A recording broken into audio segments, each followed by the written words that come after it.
तो गाइस कैसे हैं आप सब लोग। टावर ऑफ मैजिक के एपिसोड 38 के साथ हाजिर हो। तो लास्ट एपिसोड के एंड में हमने देखा था कि माय डिजायर रोमांटिका से कहता है कि रोमांटिका मुझे यहाँ पर तुम्हारी बॉडी को डायरेक्टली टच करना होगा ताकि तुम्हारी माना पावर को एनहेंस कर सको। ये बहुत ज्यादा जरूरी है, तुम्हें लेवल 3 का मैजिशियन बनाने के लिए ये बहुत ज्यादा जरूरी है। रोमांटिका वहाँ पर बहुत ज्यादा गुस्सा आ रही होती है, जबकि माय डिजायर से कहता है कि मुझे पता है कि तुम्हारे लिए बहुत ज्यादा मुश्किल है अपने कपड़े उतार कर अपनी पीठ मेरी तरफ करके बैठना, क्योंकि ये एक लड़की के लिए बहुत ही मुश्किल काम है। तो रोमांटिका जैसे उसकी ये वाली बात सुनती है उसे एक झटका लगता है, तो वो कहती है ये क्या है, ये तो मेरी पीठ को टच करना चाहता है और मुझे लगा था शायद मेरे बूबीज को टच करना चाहता है। इसी वजह से वो उसे कहती है तुमने क्या कहा कि मेरी बैक को टच करोगे। तुम्हारा डिजायर उसे कहता है कि हाँ तुम्हारी बैक को ही टच करूंगा। तो वो कहती है अच्छा ठीक है ठीक है ठीक है, तुम्हें मेरी इजाजत है, ठीक है तुम ये कर सकते हो। तुम्हारा डिजायर उसे कहता है कि तुम्हें क्या हुआ, क्या तुमने कुछ गलत समझ लिया था। तो वो कहती है नहीं मैं यहाँ पर कुछ भी नहीं कह रही, तुम ठरकी कहेंगे, चुपचाप यहाँ पर मेरे साथ आओ, हम लोग प्राइवेट रूम में चलते हैं। तुम्हारा डिजायर कहता है कि हाँ मुझे लगता है कि तुमने मेरी बात को गलत समझा, और दोनों वहां पर अंदर रूम में चले जाते हैं। रूम में जाने के बाद हमारा डिजायर उसे कहता है चलो ठीक है रोमांटिका, अब यहाँ पर तैयारी कंप्लीट हो चुकी है,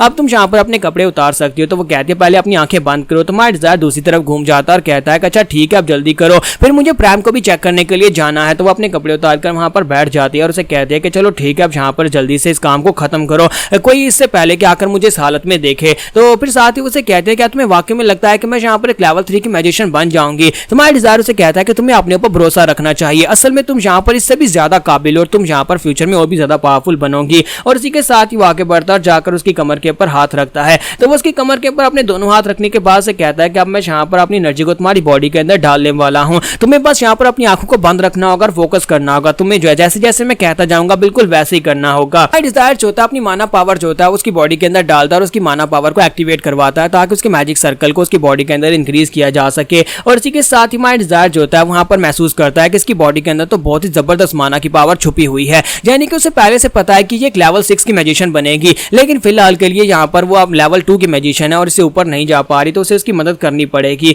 और जहाँ पर मैं काफी सारा हिस्सा जो है इसको स्किप करूंगा क्योंकि एंड के पर वो अपनी बॉडी के अंदर एक स्फीयर बना लेती है। तो रोमांटिका पहले उसे काफी ज्यादा दिक्कत हो रही होती है क्योंकि उसे बहुत ज्यादा दर्द हो रहा होता है, जो एक बहुत ही मुश्किल प्रोसेस होती है, लेकिन माय डिजायर जो होता है वो उसे साथ साथ हौसला दे रहा होता है और उसे कहता है कि तुम ये कर सकती हो, तुम्हें बस यहाँ पर होल्ड अप करना होगा, तुम बहुत ही जल्दी ये कर लोगी। और एंड के ऊपर वो अपनी बॉडी के अंदर एक बड़ा मैजिकल सर्कल बना लेती है जिसकी वजह से वो लेवल 3 की मैजिशियन बन जाती है। माय डिजायर उसे कहता है कि लो ये तो हो गया, तुम एक लेवल 3 की मैजिशियन बन चुकी है। और इसके साथ ही डिजायर जो होता है वो जैकेट उसकी तरफ देता है और उसे कहता है कि ये लो ये जैकेट पहन लो, और साथ ही उसके सर के ऊपर हाथ रखता है और कहता है कि तुम्हें बहुत ज्यादा बधाई हो, आज के बाद से तुम एक लेवल 3 की मैजिशियन हो। फिर साथ ही दूसरी तरफ हमें प्राम की ट्रेनिंग का सीन दिखाता है कि वहां पर प्राम जो होता है वो एक बार भी वहां पर जीता नहीं होता और उनके ट्रेनिंग को 7 दिन हो चुके होते हैं, वहां पर एक बार भी हमारा प्राम जो है वो जीत नहीं पाया होता, लेकिन उसको ट्रेनिंग में काफी कुछ अचीव हुआ होता है, उसने काफी कुछ सीखा होता है। तो वहां पर फाइटिंग के दौरान मास्टर कैरिया जो होते हैं वो बार बार उसके ऊपर अटैक कर रहे होते हैं और हमारा प्राम जो होता है वो खास तौर पर उसकी जो स्पेशल पावर है वो फुदकने की है, यानी कि एक जगह से दूसरी जगह वो कूदता रहता है।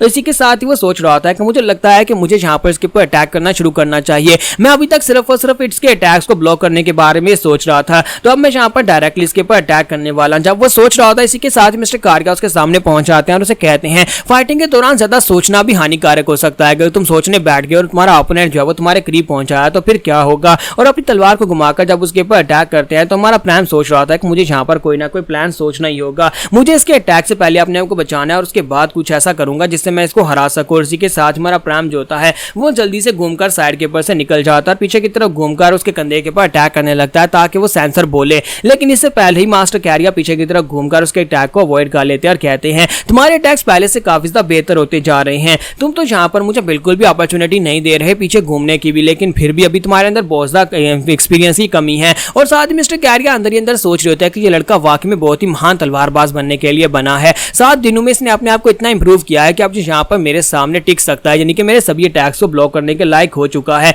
लेकिन अभी भी इसमें यहाँ पर काफी ज्यादा एक्सपीरियंस की कमी है। मास्टर कैरिया उसे कहता है कि मुझे लगता है कि तुम्हारी तलवार के अंदर जो है ना वो स्ट्रेंथ कम होती जा रही है, तो अब मैं यहाँ पर किसी ऐसे मूव को यूज करने वाला हूँ जिसे तुम प्रिडिक्ट नहीं कर पाओगे। और वो एक बहुत ही स्पेशल टेक्निक जिसे इरेगुलर स्वर्ड मूव कहते हैं उसको यूज करते हैं, यानी कि वो बार बार तलवार को इरेगुलरली घुमा रहे होते हैं, यानी किसी पैटर्न में नहीं बल्कि इरेगुलर उसके ऊपर घुमा घुमा कर अटैक कर रहे होते हैं। और हमारा डिजायर जो होता है वहां पर उनके अटैक्स को ब्लॉक किया जा रहा होता है और हमारा डिजायर साइड के ऊपर खड़ा सब कुछ देख रहा होता है और कहता है कि प्राम को वहां पर काफी ज्यादा मुश्किल हो रही है क्योंकि मास्टर कैरिया इस वक्त काफी ज्यादा सीरियस होकर फाइट कर रहे हैं कि वो एक बहुत ही स्किल वेटरन है, यानी कि वो एक आर्मी के कैप्टन है, तो उनके स्किल्स का मुकाबला यहाँ पर प्राम के साथ तो नहीं किया जा सकता, लेकिन फिर भी मुझे इस बात की खुशी है कि प्राम काफी अच्छे से उनको हैंडल कर रहा है। तो मेरा प्राम जो होता है वो जंप करते पीछे की तरफ हटता है। तो इसी के साथ मिस्टर कैरिया कहता है कि मैंने तुमसे क्या कहा था कि एक मैजिकल स्वर्ड्समैन से फाइट करते हुए कभी भी डिस्टेंस क्रिएट मत करना, मैंने यहाँ पर तुम्हें पकड़ लिया। और जैसे वो पीछे की तरफ लैंडिंग कर रहा था वहां पर वो एक गड्ढा बना देते हैं जिसके अंदर वो गिर सकता है। तो हमारा प्रैम जो होता है जैसे उस गड्ढे के अंदर गिरता है तो उसके पांव जो होते हैं वो मिट्टी के साथ बाइंड हो जाते हैं, यानी कि वो एक जगह से हिल नहीं सकता। और इसी के साथ मिस्टर कारिया अपनी तलवार लेकर आगे बढ़ते हैं और कहते हैं कि लगता है कि मैं फिर से यहाँ पर जीतने वाला हूँ। लेकिन इसी के साथ ही हमारा प्रैम जो होता है वहीं पर से पीछे की तरफ जंप लगा देता है, मिट्टी भी उसे रोक नहीं पाती और वो पीछे की तरफ बैक फ्लिप करता है। और बैक फ्लिप करने के साथ ही दिखाते हैं कि सेंसर जो होता है ग्राउंड के ऊपर आकर गिर जाता है। मिस्टर कारिया के कंधे के ऊपर अटैक होता है और इसी के साथ ही उनका सेंसर ग्राउंड के ऊपर गिर जाता है। मिस्टर कारिया कहते हैं कि ये क्या हुआ, मुझे लगता है कि तुम जानबूझकर वहां पर मुझे अपने आप को फंसाने पर मजबूर कर रहे थे, यानी कि मैंने तुम्हारे पाँव को बाइंड किया, असल में तुम्हारा पाँव बाइंड नहीं हुआ था, तुम यहाँ पर मौके का इंतजार कर रहे थे। माय डिजायर वहां पर स्टेज के ऊपर आता है और आकर उसकी काफी सारी तारीफ करता है। प्राम से कहता है कि तुमने अपनी फाइट को जीत लिया, तुम वाकई में काफी अच्छे तलवारबाज, और वो भी काफी ज्यादा खुश हो रहा होता है। तो मिस्टर कारिया कहता है कि मुझे लगता है कि क्या अभी भी यहाँ पर ट्रेनिंग सेशन की जरूरत है या ये खत्म होने वाला है। तो माय डिजायर कहता है कि मिस्टर कारिया आपका बहुत बहुत शुक्रिया, मुझे लगता है कि इतनी ट्रेनिंग काफी थी, आपने बहुत ही अच्छा काम किया, मैं आपके हार्ड वर्क के लिए यहाँ पर आपको थैंक यू बोलना चाहता हूँ जो आप अपने इस बिजी शेड्यूल के अंदर से टाइम निकालकर यहाँ पर प्राम को ट्रेनिंग देने के लिए आए हैं। मास्टर कारिया उसे कहता है कि मुझे यहाँ पर इसको लड़के को थैंक यू बोलना चाहिए क्योंकि मुझे लगता है कि अभी मुझे भी यहाँ पर बहुत कुछ इंप्रूव करने की जरूरत है, इस लड़के से मैंने बहुत कुछ सीखा है।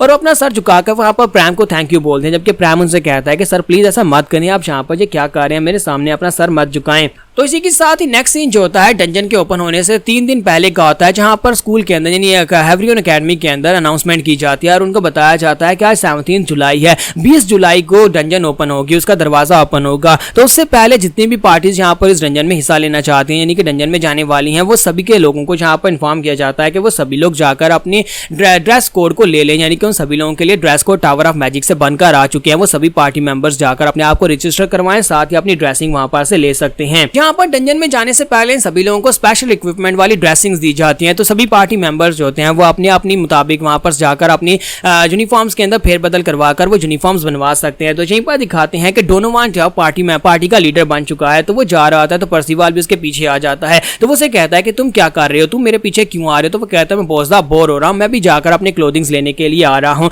तो वो कहता है लेकिन वो तो पार्टी लीडर का काम है जो कि मैं हूँ। लोग उस इक्विपमेंट रूम की तरफ जा रहे होते हैं जहां पर उन सभी लोगों की उनकी किट्स मिलने वाली हैं। तो जैसे वो लोग वहां पर पहुंचते हैं तो माय डिजायर सबसे पहले वहां पर से अपना बॉक्स लेकर बाहर निकलता है। तो वो सभी लोग देखकर काफी हैरान होते हैं क्योंकि माय डिजायर के हाथ में वहां पर 2 बॉक्सेस होते हैं, उसके पास कुछ स्पेशल होता है। तो इसी वजह से डिजायर जो होता है वहां पर सबसे पहले अपनी चीजें लेकर आता है क्योंकि वो टावर ऑफ मैजिक का टेक्निकल एडवाइजर है। तो उसने यहाँ पर कुछ स्पेशल चीजें बनवाई होती है मास्टर जो डेक्सरियन को अपने आइडियाज देकर, और वो स्पेशल चीजें जो है उसके टीम मेंबर्स के लिए बहुत ज्यादा खास होने वाली हैं जो कि उनके काम आएंगी। डिजायर वहां पर से वापस आता है और अपना बॉक्स लाकर उनके सामने रख देता है और कहता है कि लो मैं तुम्हारी किट्स लेकर आ गया हूं, और इस साल डंजन में जाने के लिए किट्स जो है वो काफी ज्यादा स्पेशल है और उनके अंदर काफी स्पेशल गैजेट्स भी लगाए गए हैं जो मैं तुम्हें यहाँ पर दिखाने वाला हूँ। तो यहाँ पर हम लोग अपने एपिसोड 38 का एंड करेंगे और नेक्स्ट एपिसोड में हम लोग देखेंगे कि शैडो वर्ल्ड जब ओपन होगा तो वहां पर इन लोगों को कौन कौन से मिशन मिलने वाले हैं।